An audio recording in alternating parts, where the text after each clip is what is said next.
Ladies and gentlemen, have you ever been to this family gathering where there's this unknown relative comes to you and say like, from the way you look and behave, you must be Atzai's son. I'm like, whoa, is it possible that this aunt that I don't know of can actually tell my father is? And is it possible that not only I look similar to my father, I also behave similarly like my father? So genetics, as how we know it, stores the information that our cells need to grow, to divide, and to die. It has all the information stored in our gene. But is it even possible that our gene also predetermines our behavior? So today I'm going to share with you what the scientists in University of Warwick has discovered. They call it the serotonin transporter gene-linked polymorphism gene, a mouthful. So the media made it simpler for you and rename it as the happiness gene, a gene that determines our happiness. So to have a little bit of a genetics 101, for those who don't know what genetic is, so imagine the gene is like an audio tape. People before the millennia, they will know what is this like. So back then, musics are listens from cassettes. And in a cassette, there's always a tape. This tape records musics. And similar to our gene stores information in strips. And there will be some strips that predetermines our level of intelligence, how athletic we are, and maybe, for me, a pretty bad alcoholic threshold. So all of us are being born with certain genes, and these are the things that we cannot choose. We cannot choose our parents, we cannot choose our gene. But would it be interesting that if there's a technology that could play this music and we could understand more what we are born with?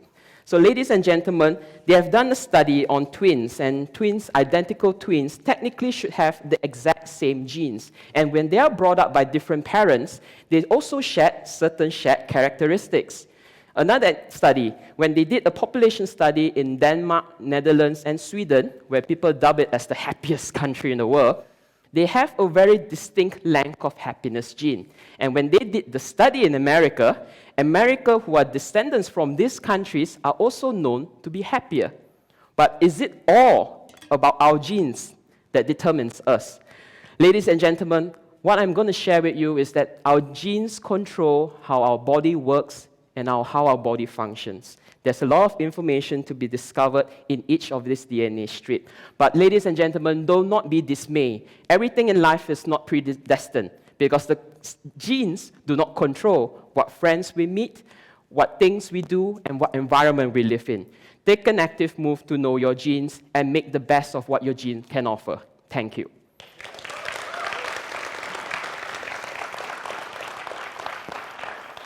Judges?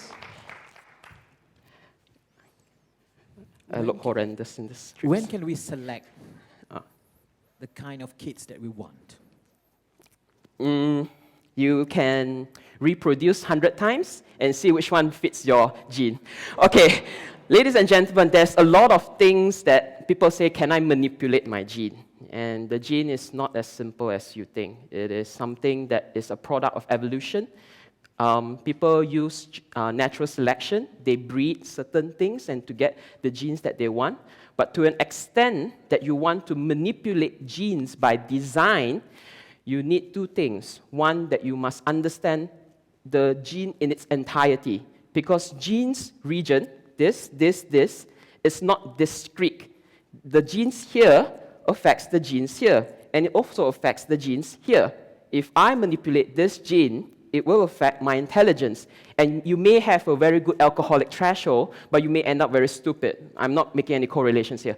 But there's the thing about gene, we do not understand it fully. And to playing with it is like playing with fire. And another thing is that you have to be very precise in targeting the genes you want to mutate. Okay, yes. Okay. Thanks very much for that. Do you actually believe there is a happiness gene? Do you think if we could locate it and turn it on for everyone, we'd all be happy? All right. Maybe I elaborate more about that serotonin gene or that happiness gene. That gene controls how serotonin is being secreted in our body. And if you know what serotonin is, it affects our behavior, our mood, our appetite, and also our social behavior. So serotonin pretty much makes sure that we behave properly when we're in a party. So that is the correlation that they are trying to make. The gene that controls the secretion of serotonin, and serotonin affects our happiness. Yes, I believe that there's an effect, but it's not in its entirety. Thank you. Great. Give another round of applause, please.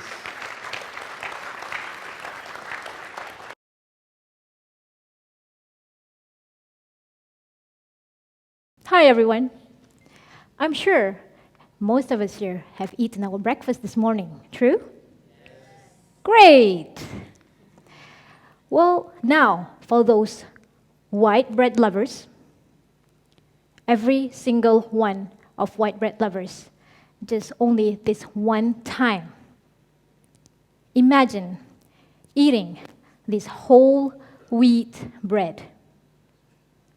But before you eat, you take a look at it and probably think, it looks dark, brown, and boring.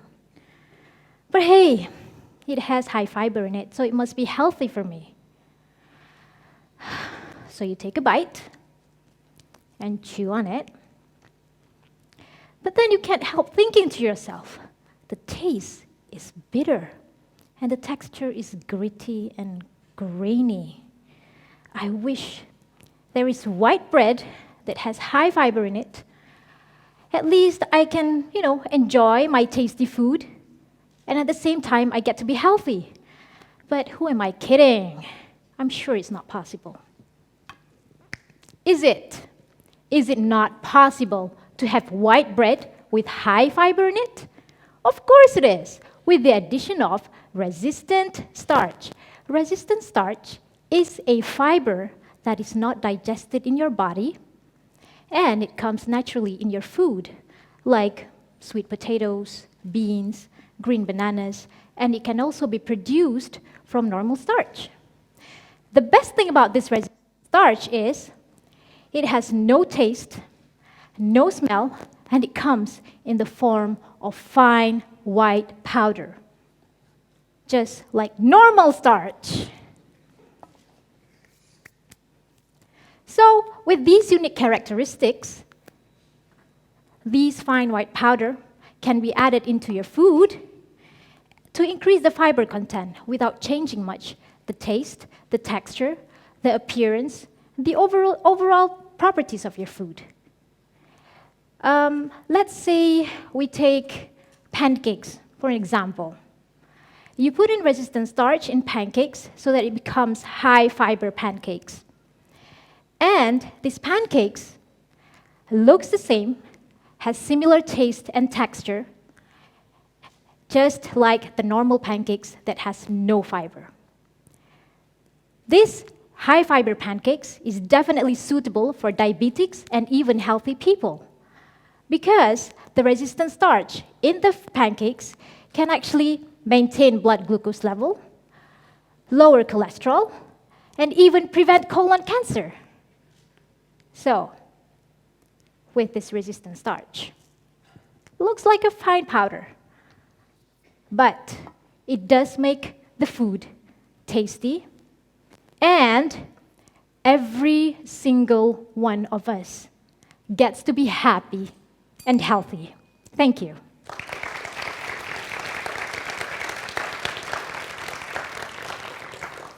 I know for sure Suhaimi has something to say about this, but let's get to Professor Datuk Dr. Mazlan first. Thank you, Radhya. Could you tell us how resistant starch could overcome the problem of obesity in the world? Thank you for the question. Resistant starch is actually, it is a fiber, so you can add it in your food, right? And it does not release glucose as fast as like high glycemic index food, meaning high glycemic index food like chocolates, even sugar, it will raise the glucose level in our blood really, really fast. So this resistant starch will release glucose, the glucose will be released very slowly, so it does not affect the blood glucose level. If we eat high glycemic index food, that means the one that, the glucose is being released fast, then it will actually affect our health, because then we have the chances of being obese, because those extra extra glucose in in our blood will be turned into fat. So that will actually cause obesity. But this is not the case with resistant starch. It will help to elevate blood glucose level, and you will still get the energy, but you do not get to be fat or obese. Thank you. Does that answer your question? Okay. Thank Prof. you. Kendall? Is resistant starch used in food now, or is it what needs to happen for it to have a wider take-up? Okay. Thank you for the question. I know for sure in the United States, they've already used this resistant starch in food, like breads, cakes, noodles, and it has been sold in the United States. But in Malaysia, we still need the awareness among our consumers in our community in order for it to take place.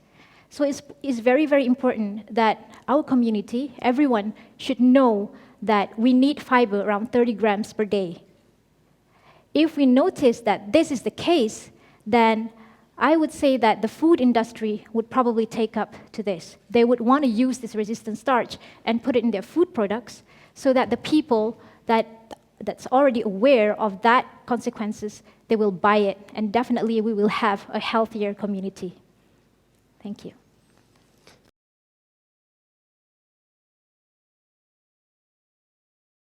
I would like to bring you to the last time you had a chicken burger. Could be this morning, yesterday, or last week. Can you feel the goodness of each bite? It's still lingering, right? Yummy.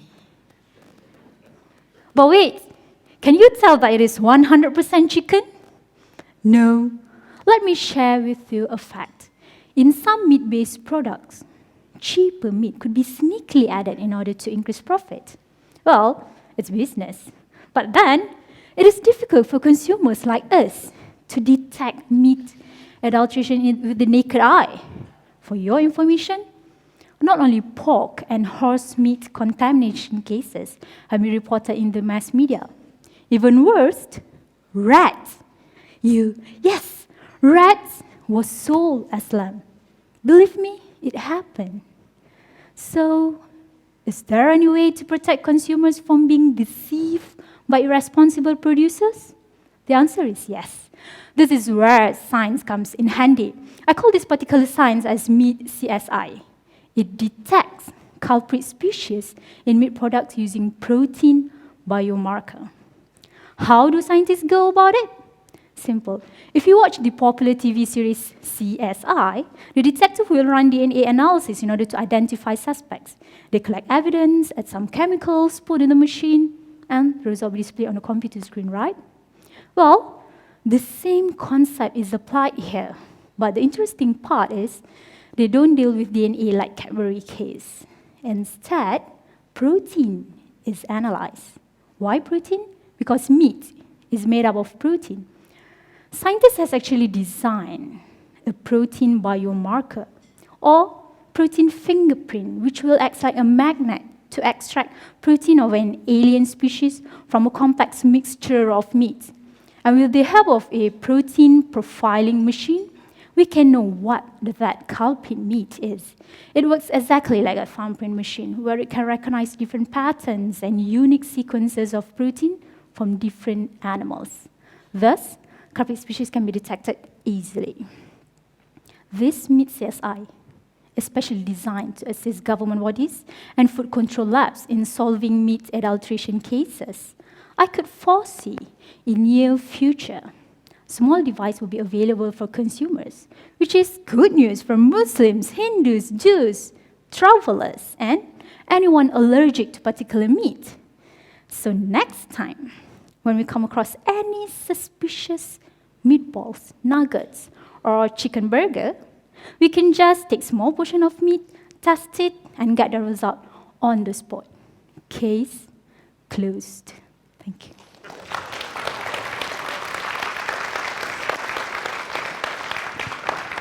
The case is closed, but is now going to be examined. Yes, what's stopping the industry or manufacturers to produce the tester for consumers like us right now? What's the top? Yes. It should be in the market right now, right? But how come it's not? I don't see it in the market. What's stopping them to produce for the mass market? Actually, there's one French company has been produced that, but it's not reached yet Malaysia. Because there's a lack of awareness of testing it. Actually, the current market is only for halal and kosher. Because for the UK and for exotic food eater, it does not matter for them to have that small device actually. So we are going through that. Yeah. Professor Datuk Dr. Mazlan? I was going to ask the same question, whether the kit Yeah, already yeah. exists, but you're saying that it doesn't yet exist, right? If I go to McDonald's and I want to say how much meat there is, could I do some? Is there a kit that I could buy and do the test? That's why there is a kit produced but currently used by the lab authority, like Department of Chemistry of Malaysia. It's not been sold to the consumers yet because the price is like €7 or 35 ringgit. Would you, put some money for just to test one chicken burger? It's just chicken burger is like 7 ringgit and you have to use, 35 ringgit for that test. Usually we just believe whatever Jakim has stated, which kind of restaurant. So it's safe for us to go to the restaurants or to buy any products that is certified by Jakim. Okay. There's a few more seconds.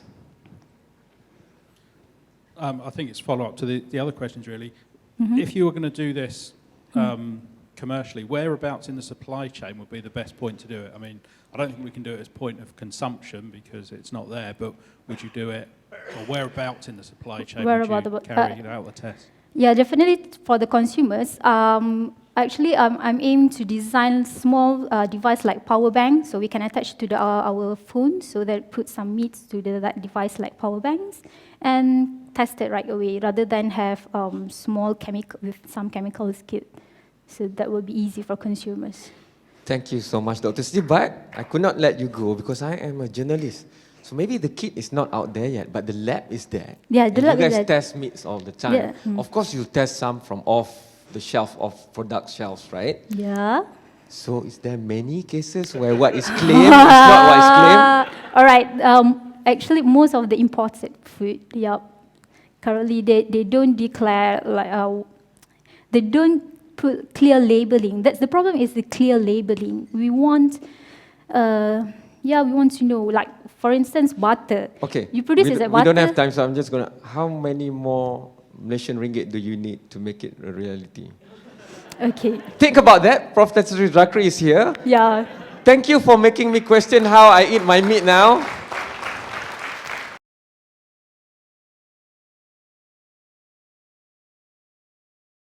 All right, this is serious. Ladies and gentlemen, we extract 4 billion tons of oil every year, and we have been doing this for 300 years. We don't know how much left we have, but the worst part is, it might not even matter.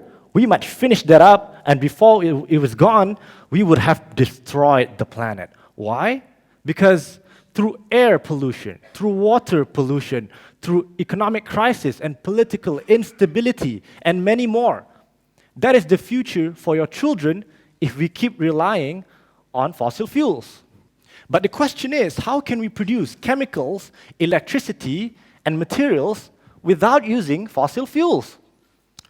But wait a second. Fossil fuels are made from previously living organic things. And all organic things are made from the same building blocks, which we know as carbon. And there lies the secret. Ladies and gentlemen, unlike oil refineries, bio-refineries can use organic waste. Waste that we produced every day, a lot. We don't have to wait 1 million years like oil and gas. This is renewable and therefore sustainable. That is an amazing concept. But what's more amazing is how the biorefinery can get to those building blocks and make fuels, chemicals, and electricity. Allow me to illustrate how. In the US, they harvest millions of corn, right? Leaving behind a lot of corn waste. And from now, the biorefinery uses mechanical technologies to break this. And then it uses chemicals, high temperature and high pressure, to break this down into tiny, tiny molecules. And now we have the building blocks. From here, the magic happens. It uses billions of tiny living microorganisms. Think of it as billions of workaholic dwarfs that use this as building blocks to build fuels, chemicals, and electricity, like an oil refinery, but greener. In fact, it can be up to 90% less greenhouse gas emission. Ladies and gentlemen, that is revolutionary. That is a way we can still produce what we need without sacrificing the environment or slowing down growth and development. Let me ask you all something. Do you want sustainable production, development, and a cleaner future for your children and grandchildren? If the answer is yes, then I will have to say to you, don't keep calm and start making biorefineries. But seriously, because we have to remember that we did not inherit this world from our ancestors. We borrowed it from our children. Ladies and gentlemen, I thank you very much.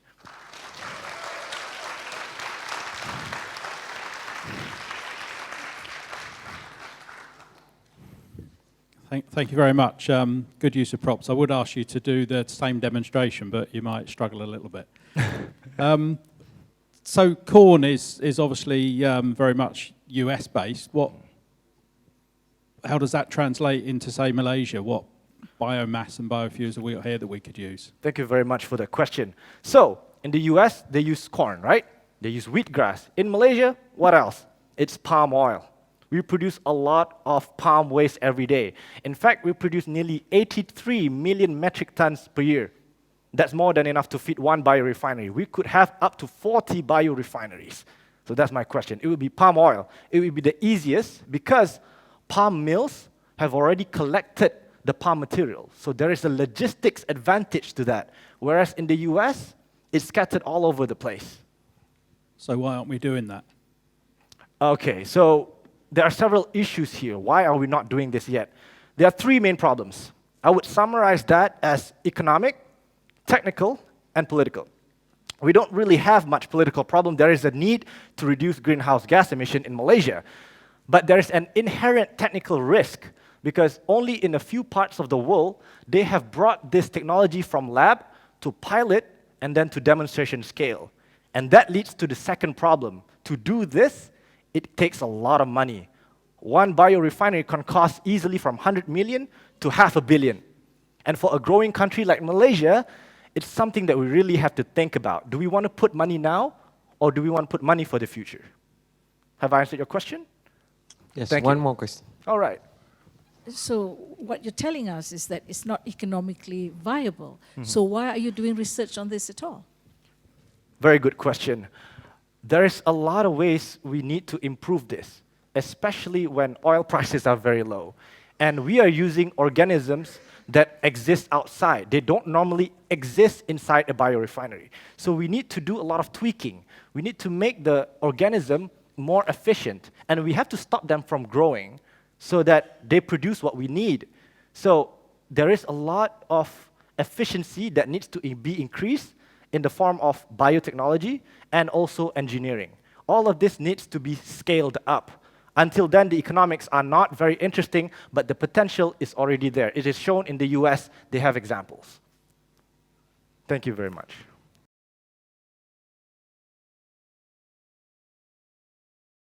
I have a riddle for you guys. What's the relationship between the crudes, Thomas Edison, and the 2014 Nobel Prize in Physics? Difficult question, but the answer is simple. Artificial lighting. Millions of years ago, mankind lived in fear, in darkness, right? They lived in caves. Whenever the sun came out, they would come out. Whenever the sun came down, they would return back to their caves. but not with fire. In the scene of the crudes, fire enabled them to cook their foods, to see in the dark, and especially to keep predators away. And for millions of years, this property has not changed much. But in terms of lighting, we've always produced flame from either wood, gas, animal fat. But since in the 1800s, this all came to change when electricity was starting to become more common. Lighting was now no longer used with flames, but with current. You pass a current through an element, which causes it to produce light. So this was one of Edison's invention, or some say he invented it, others say he invented it, right? So it's up for debate, basically. But this is one of the revolution in lighting, because no longer we would use flame. So lighting become more efficient, more bright. So Edison's technology has been used quite widely for 120 years, but now it's being phased out. Governments have started banning Edison's light bulb, so I couldn't bring one. I bought this from the convenience store near my home. I couldn't find an incandescent light bulb, which is basically what Edison did. So the government is now phasing out light through changing it to CFLs, compact fluorescent lighting. But now we want to go towards the future of lighting, which is LEDs. This is what the 3 Japanese gentlemen have been awarded with. Let me just read to you what they were awarded with. The Royal Swedish Academy of Sciences has decided to award the 2014 Nobel Prize in Physics to Isamu Akasaki, Hiroshi Amano, and Shuji Nakamura for the invention of efficient blue light-emitting diode, which has enabled bright and energy-saving white light sources. So the keywords here are efficient, bright, and energy-saving. Just as Amin just now discussed about the potential of changing from general oil refinery to bio-refinery, the next step is how to use that energy efficiently. Because the world, even if we have millions of barrels of oil, it will not matter if we not use it efficiently. Thank you very much. Very efficient use of time. Thank you. Judges? So you gave us a good historic perspective with Edison and recent stuff with the Nobel Prize winners. But where do you see things going in the future? You look back 100 years, say, in 100 years, where will we be? Well, from my own perspective, basically, what I hope is that currently in lighting would be organic LED, because in the past we used flame. Next was the light bulb, and currently we're trying to go with LED, which is, then the next one is OLED. Why organic LED is different? Because you can make it either into a point source, which is what LED is, or you can grow it into a large surface. Imagine this, instead of just being a presentation screen, you can have a whole panel of white light. And you can replace all these chandeliers with just flat panels of OLED lighting.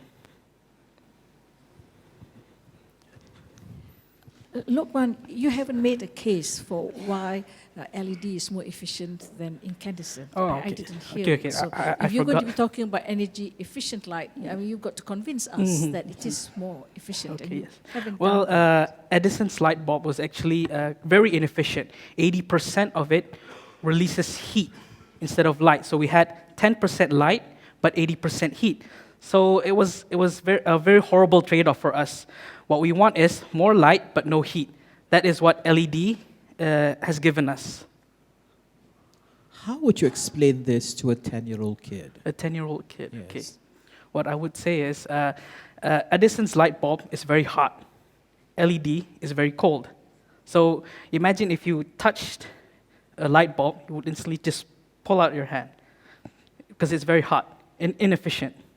Bad, basically. LED, good.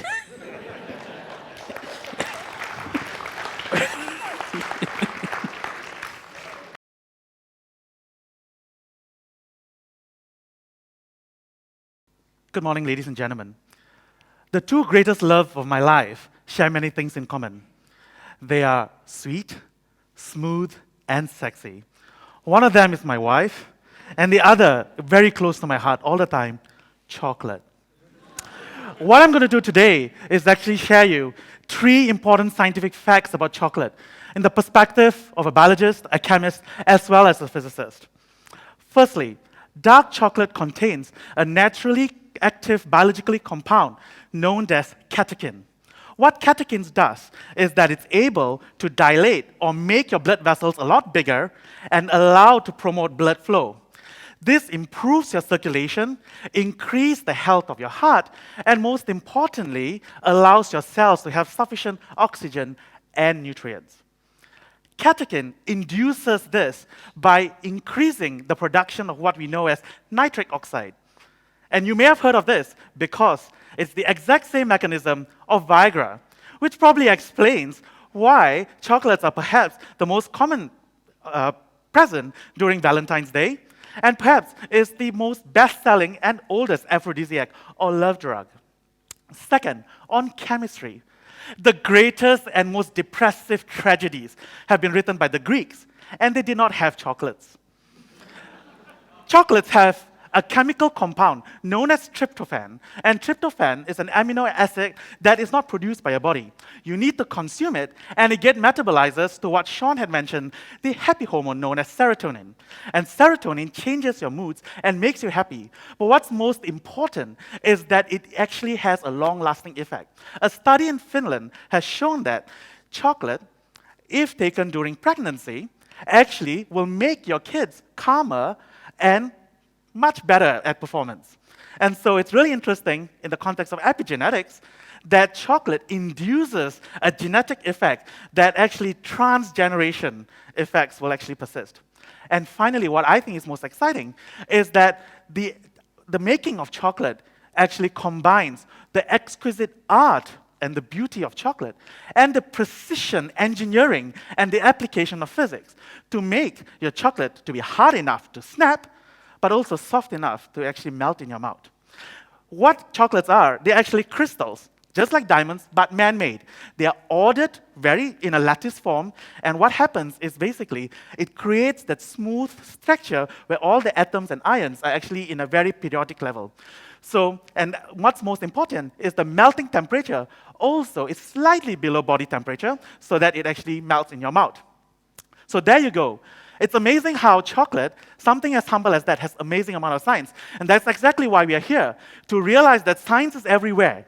If we just close our eyes and imagine, open our eyes and actually see, and most importantly, ask the questions, answer those questions, search for the answers and debate, it's because through scientific discourse, our civilization builds and paradigm shifts. Thank you.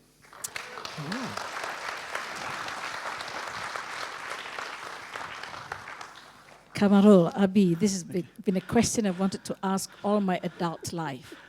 How much chocolate should I eat, and how long does it take before I get in the mood? Same question, Dr. You Man. want to know that too, Zachary, right? Atom? So I actually did some, I clearly do not actually fit into what I think, the right amount of chocolate. Right? I mean, I think the physical attributes will attest to. But what's important, I think, is that it's known that 50 grams of dark chocolate, the darker the better, the dark chocolate is known to actually elicit many of the physiological effects, sort of known. A lot of the research, because the fact is that we all built very differently, so it's very hard to actually show an environmental effect like chocolate causes that effect. So what we do is an association study. It's empirical evidence, and I suggested 50 grams, 1.5 ounces. Yeah. Yes. You made a good case for chocolate, and I think the audience would all thank you for that. But what are the downsides, and could we improve it even more by maybe putting some resistant starch in there? Absolutely. So I've been having a lot of that. But interestingly, chocolate itself has got high amounts of fiber as well as all the different minerals. For example, potassium, magnesium, calcium, and what have you. The biggest downside of chocolate, I think, is the C word, which is calories. All right, and basically, I always joke that we are what we are. I'm tall, dark, and happy. But the point is, dark chocolate, it's actually absolutely safe.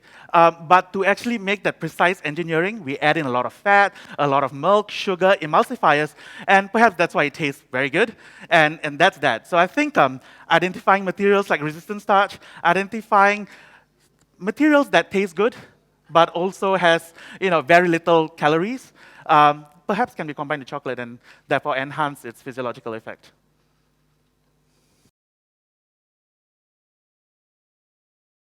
What is the most famous physics formula known to man today? And I think Kamarudin has put out forward just now, E equals mc squared, in fact, is probably one of the most famous one. Why is it?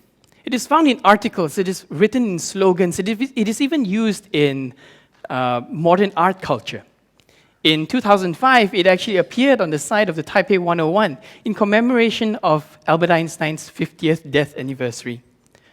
It is so popular, but the problem is not many people actually understand what the real thing is. E equals to mc squared. What is it? E stands for energy, m stands for the mass defect, and c squared is the square of the speed of light. What it implies is that mass can be converted into energy. Now, nuclear reactions is not like normal chemical reactions. Nuclear reactions happen at the heart of the atom, which is the nucleus. And in nuclear reactions, the mass isn't always balanced. The products don't always carry the same mass as the reactants. And the small change in mass is actually what we call the mass defect. There are two kinds of nuclear reactions. One is fission, the other is fusion. Now, fission reaction happens in all the power plants that we have in the world today. What it does is that we take a huge uranium atom and we smash it down into bits and pieces of other kinds of atoms, leaving a great amount of energy behind. Now, the problem is that these smaller atoms are highly radioactive. And what it does is that it leaves a radioactive waste that could take thousands of years before they decay. The other thing is that nuclear fission could run into a problem of a nuclear meltdown. Now, nuclear fusion, however, is very different. Nuclear fusion takes two smaller atoms, for example, two hydrogens I have right here. And what we do is we try to squeeze them together and try to get the nucleuses to form a bond between each other using very, very high pressure and very, very high temperatures, that their nucleus will overlap together and they form a new element. And this new element, of course, is known as helium. Now, in helium, the product of this nuclear fusion causes a small mass defect. Now, this small mass defect is essential because it is the only thing that powers the nuclear fusion because it turns into energy. The amount of energy that nuclear fusion can develop is a lot. In fact, measuring raw energy alone, 60 kilograms of nuclear fusion fuel can power the same amount of energy that 400,000 tons of coal fuel can bring. The best part is that it is clean, it does not contribute to greenhouse gases, and it has zero chance of a nuclear meltdown. To all my young listeners here today, nuclear fusion technology could very well be the energy of your future.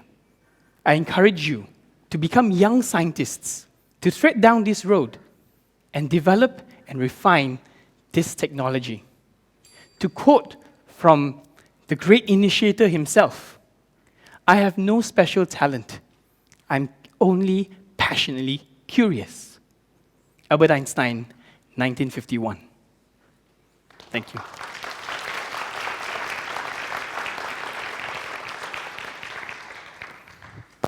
I asked this question because I'm interested, not because I know nothing about this area. Okay. There was something a few years ago about cold fusion, which was then, I think, discredited or at least couldn't be reproduced. Is that what you're talking about? And where are we with cold fusion? Thank you for your question. There are different methods of actually fueling fusion reactions. There are three, in fact, right now in the world today. One is by building a tachomac, trying to spin the plasmas in a sort of like a donut, right? And what they do is that at very, very high velocities, they will collide with each other, and the nucleus can actually fuse together and collect the energy. Now, cold fusion is slightly different. Cold fusion is trying to use something, for example, like imagine the Large Hadron Collider. What they're trying to do is to beam two nucleuses together at very, very high velocities, but not at very high temperatures, causing them to fuse together and create that kind of plasma and collect energy from there. The problem with cold fusion is that the amount of beams that it can generate per second would be too small or too insignificant to generate sufficient energy for the use of masses. So right now, it's very much on the research and development stage. When you mentioned the word nuclear, people will start debating, people will start arguing, political parties will go and create problems here and there. What is the reason actually? How can you educate the masses to understand what nuclear is? And that is why I'm here today.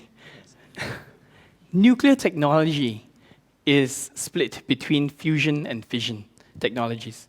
The common buzzword right now, when we talk about nuclear reactions, the common thing is that we are actually looking into fission reactions, which is taking large isotopes of thorium or even uranium, and we smash it up into smaller pieces, and that one generates a lot of radioactive wastes. Now, these radioactive waves are actually a cause of concern because people don't want to live in a society where it's full of radioactive junk underneath them, right? So, and the second thing, of course, is because of the current or the past few tragedies, namely Fukushima, for example, we can run the risk of a nuclear meltdown because if anything runs wrong inside those nuclear reactors, you pray to God, He doesn't take you home because there's nothing else that could stop it if it really gets out of control.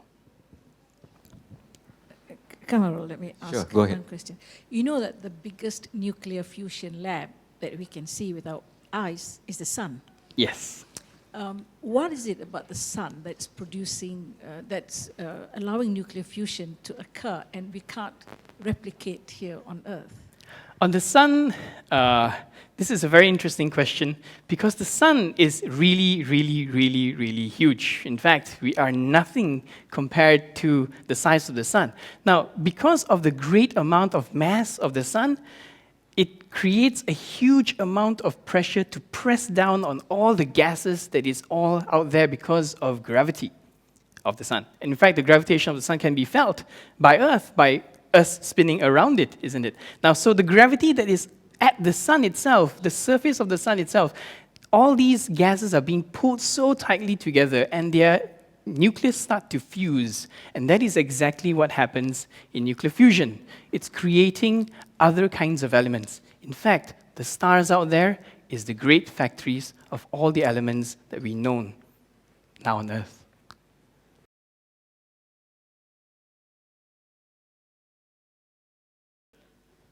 Obviously, I'm not going to talk about nuclear, looking at my topic.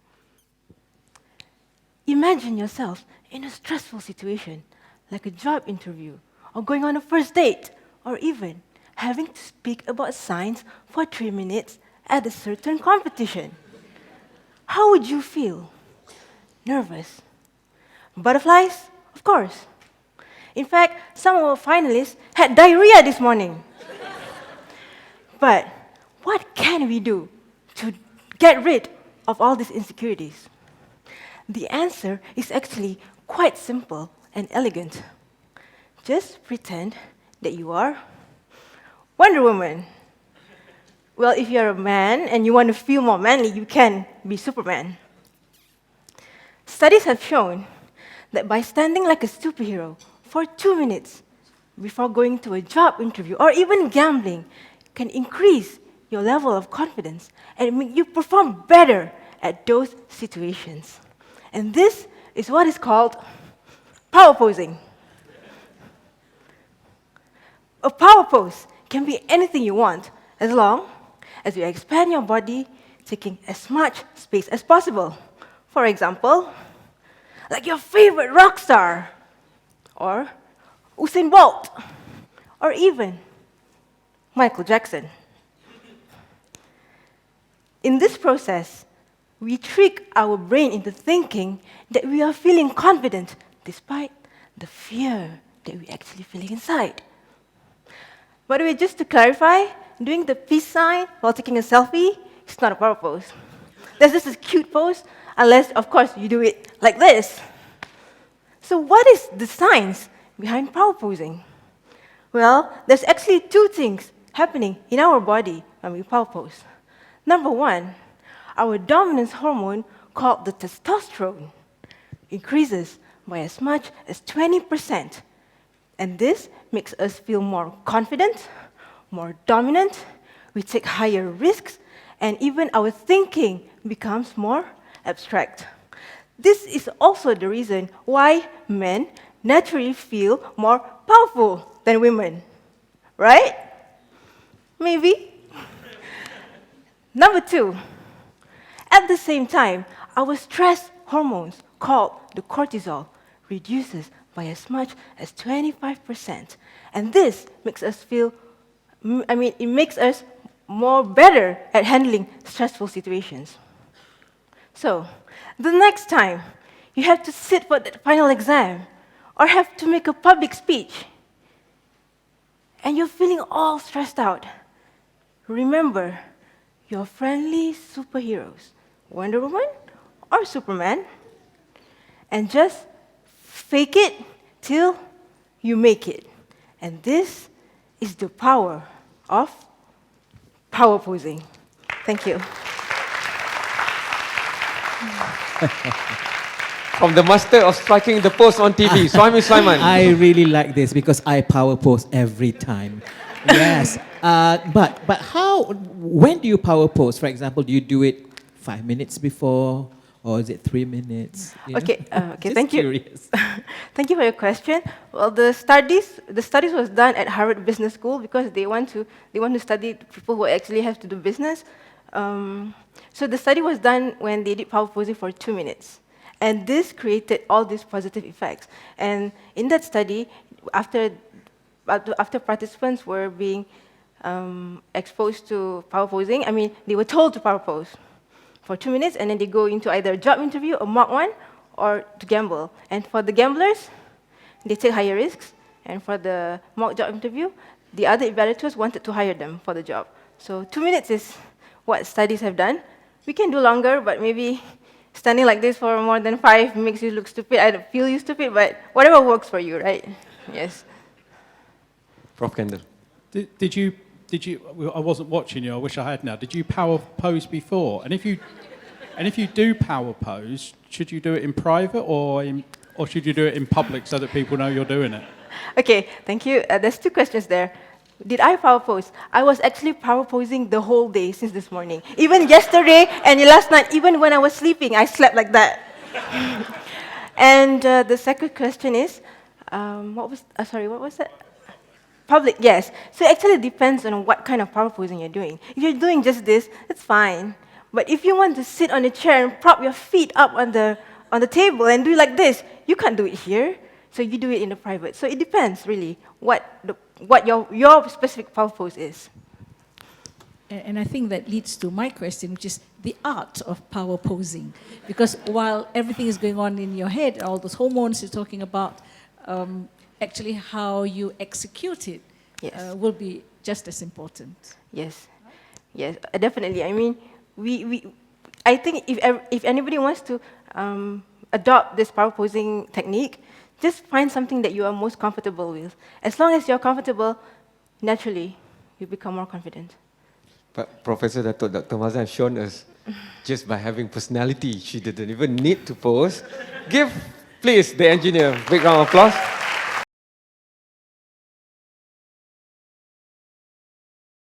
Imagine for a moment that you are deaf or mute, unable to talk. Imagine having to rely on sign language to get by with your daily communication. Imagine the fear and uncertainty that haunts you every time you step into a shop or the restaurant or the post office, just wondering, will the staff there be able to understand me? Do they even know sign language? Or what should I do if they don't understand? What should I do if they don't understand and things get awkward? Ladies and gentlemen, the gap in communication that exists between users of sign language and the rest of society remains a genuine concern. But I want to propose a solution. What if we can give a voice to the verbally disabled? And what if we can do that with something as easily and widely used as a mobile phone? What if there is an app on the phone that uses the camera function to detect sign language gestures and translate them into speech? Well, ladies and gentlemen, that is precisely what my colleagues and I are working on right now, sign language recognition. And we are doing this by teaching the machine to see and interpret images the same way that humans do. Take, for example, the sign language for the letter A. How do we know this is A? Well, by learning it, of course. But learning how? In what ways is A different from B, or C, or D? Well, just by looking at it, you can see that for A, the fist is clenched, the palm is facing outwards, the wrist is upright. So all these are basically cues, visual cues that we can use to train the phone to recognize the sign for A. And to make things even simpler, rather than using the full colored image of the hand, why not just take the outline of the image? Because that's where most of the important structure of the hand is located anyway. So what we're left with is a simple image that just contains lots and lots of lines.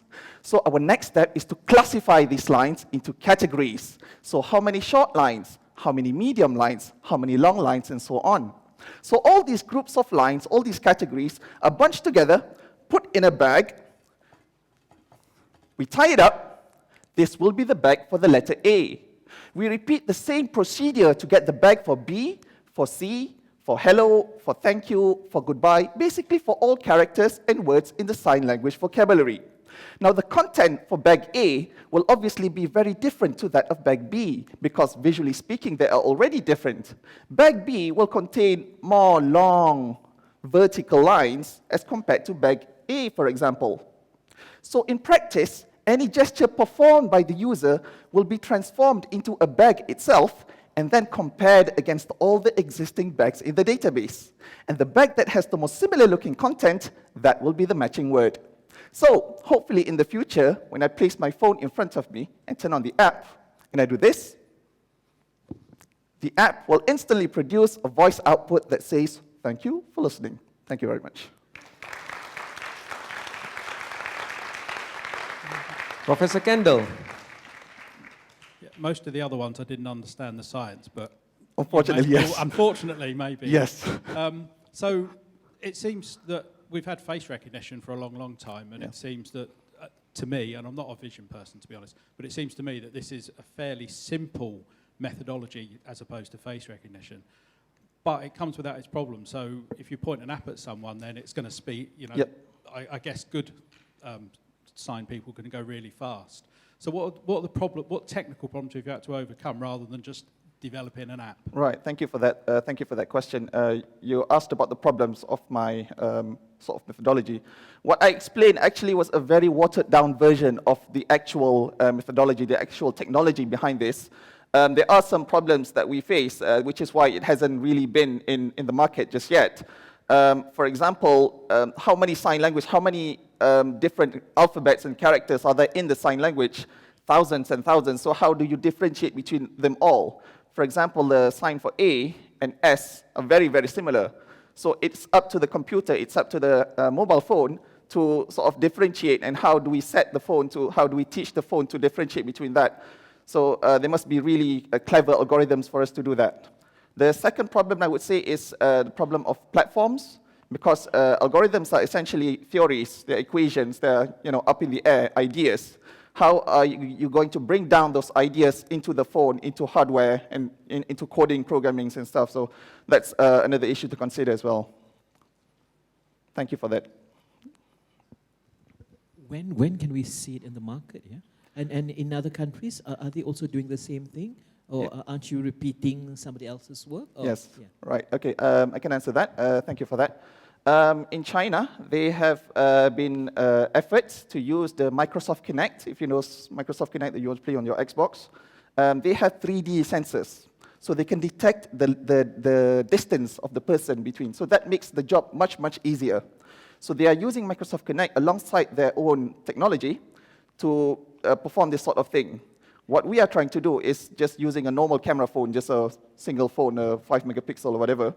So our job is much, much harder. But as of now, the current state of the art, China, they have a technology done by the researchers there using Microsoft Connect and computers. But none so far is the sort of a mobile, portable platform such as mobile phones. Okay, cool. Thank you. Thank you all. Are you still nervous? Really? Let me test. Power pose. Let me test. This is called the handshake. Okay, no, he's cool. Okay.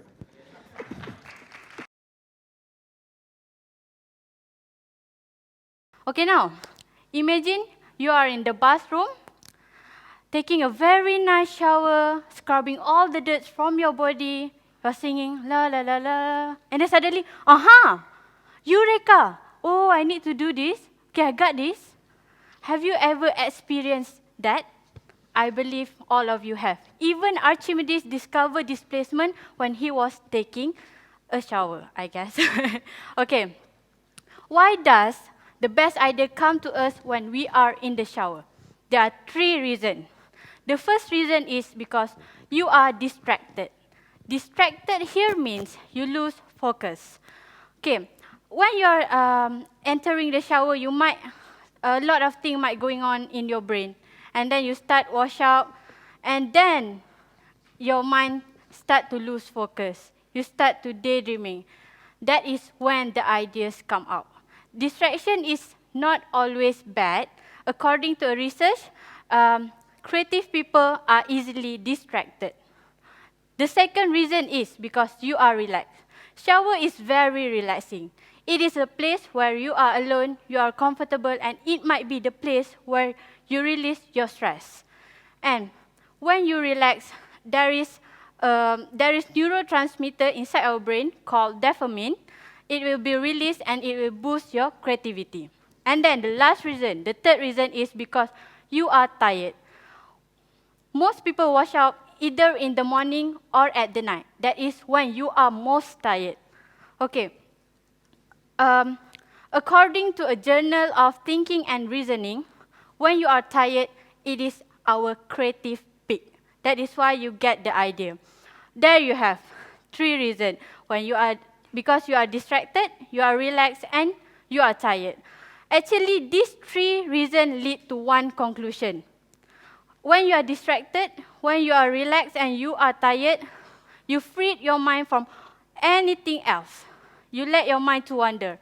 And interestingly, allowing your mind to wander increases your creativity.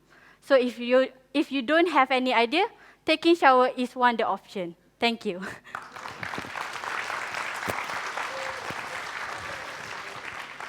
This resonates very closely to Sohaimi, please. You guys have never been in my shower. I have a marker pen in my shower because whenever there's ideas, I will start writing in there. I agree with you on this one. But do you need to plan, now that we know that your best ideas would come to us in the shower, do you plan now to go to a shower? Will it come? Will all the ideas come when you know that this is the place for ideas? So if you plan to go to the shower, will it happen? It might happen. You plan, and then you lose focus. You don't remember what you're planning last time. Okay, that is when your mind start to wander around, and then your creativity start to come. So the ideas will come naturally. Okay. I don't agree with you on this one. That why would my being tired make me more creative and give me more ideas? You talked about the serotonin in your brains that make you more creative. When I go into a shower, I get more innovated, and that's where I get, if I'm going to be creative or think of new ideas, and that's where it's coming from. So I don't understand why being tired gives me the best ideas. Thank you for the question. Okay, being tired. Sometimes when you work on something, you are too focused, you are too tired. So that is when you need to take a break. I mean, okay. when you take a break,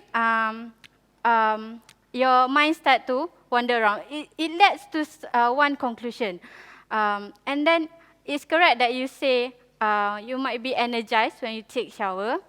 When you are energized, you don't think of anything. You feel like, oh, I'm happy. Okay, I'm energetic right now. And then, you don't think of anything, and then you start to, these ideas start to come up naturally.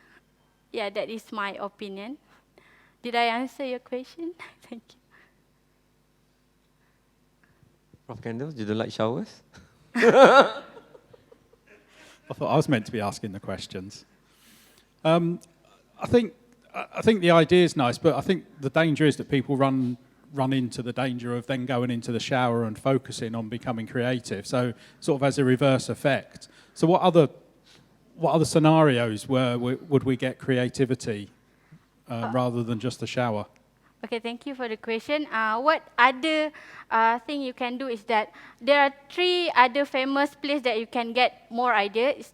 It is first the shower, the second one is bed, when you want to sleep, you're ready to sleep, and then the third one is bus. So, and then your mind is more creative when you do monotonous activities such as fishing, showering. Yep, that's the other thing you can do to get ideas.